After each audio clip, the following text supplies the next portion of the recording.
ಯಾವುದೇ ಇರಲಿ ಟ್ರೈ ಮಾಡಿ ಆಚಿ ಚಿಕನ್ ಮಸಾಲಾ। सर, परिषद चुनावन में क्रॉस वोटिंग हुआ है, उसके बारे में हाईकमांड आके यहाँ कुछ मीटिंग वो कुछ नहीं हुआ है, अंदर के क्या हुआ है, यहाँ लोग क्या बोले थे, बीजेपी से क्या आदेश दिया हुआ था किसको वोटिंग करना है वो फॉलो नहीं हुआ है अंदर, तो हाईकमांड उस पर आना चाहिए था, उसके बारे में यहाँ मीटिंग करना बहुत ज़रूरी था, लेकिन यहाँ कोई मीटिंग नहीं हुआ वो क्रॉस वोटिंग के बारे में, वो क्यों?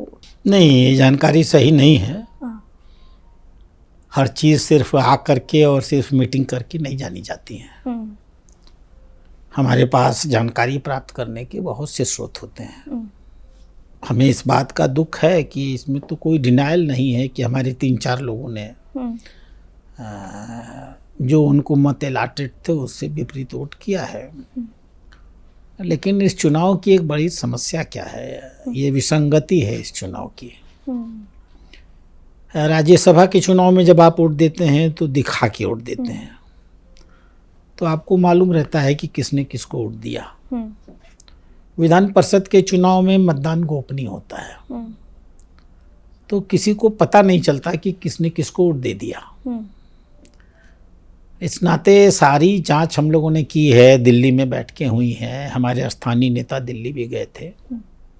हम लोग ये पिन पॉइंट अभी नहीं कर पा रहे हैं कि कौन वो 4 लोग थे जिन्होंने अपने निर्देशों से हट करके मतदान किया। पता करने के कोई अप्रत्यक्ष तरीके भी होते हैं, हम लोग उन तरीकों से पता कर रहे हैं।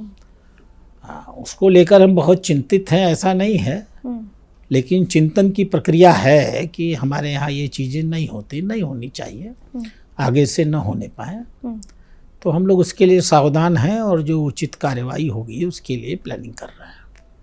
यहाँ जेडीएस और बीजेपी का मैत्री ये क्या है ना, वो यहाँ राज्य में सही से नहीं चल रहा है, वो दोनों के बीच में, दोनों पक्ष के बीच में वो सही से नहीं जा रहा है। इसके बारे में भी कोई मीटिंग होके वो सबको सही करने का कोशिश आप हाईकमांड से क्या हो रहा है सर? मैं आपकी बात से बहुत कुछ सहमत नहीं हूँ। हमारे यहाँ जो बातचीत की प्रक्रिया होती है वो 2 व्यक्तियों के बीच में नहीं होती है। 2 व्यक्ति आपस में बात करते हैं, लगातार करते हैं, वो एक अलग विषय है। अध्यक्ष भी हमारे यहाँ होते हैं, नेता प्रतिपक्ष भी होता है, लेकिन जो निर्णय लेने की प्रक्रिया होती है वो हमारे यहाँ सामूहिक होती है। हम लोग अपने सारे राजनीतिक निर्णय कोर कमेटी से लेते हैं, और कोर कमेटी में पार्टी का नेता, विधायक दल का नेता, विधान परिषद का नेता, पूर्व जो वरिष्ठ नेता हैं, जैसे पूर्व 2-3 हमारे पास मुख्यमंत्री हैं, माननीय द्रौपदी जी जैसा बड़ा चेहरा है, 3-4 और भी जो वरिष्ठ नेता होते हैं, उन जो पूर्व राष्ट्रीय महामंत्री होते हैं, पूर्व प्रदेश अध्यक्ष होते हैं, ऐसे लोगों को लेकर के हम करीब 15-16 लोगों की एक कमेटी बनाते हैं, जिसकी हर महीने ये निश्चित है कि हर महीने में एक बैठक होगी। हम लोग बैठते भी हैं, अभी 5 तारीख को बैठक हुई है।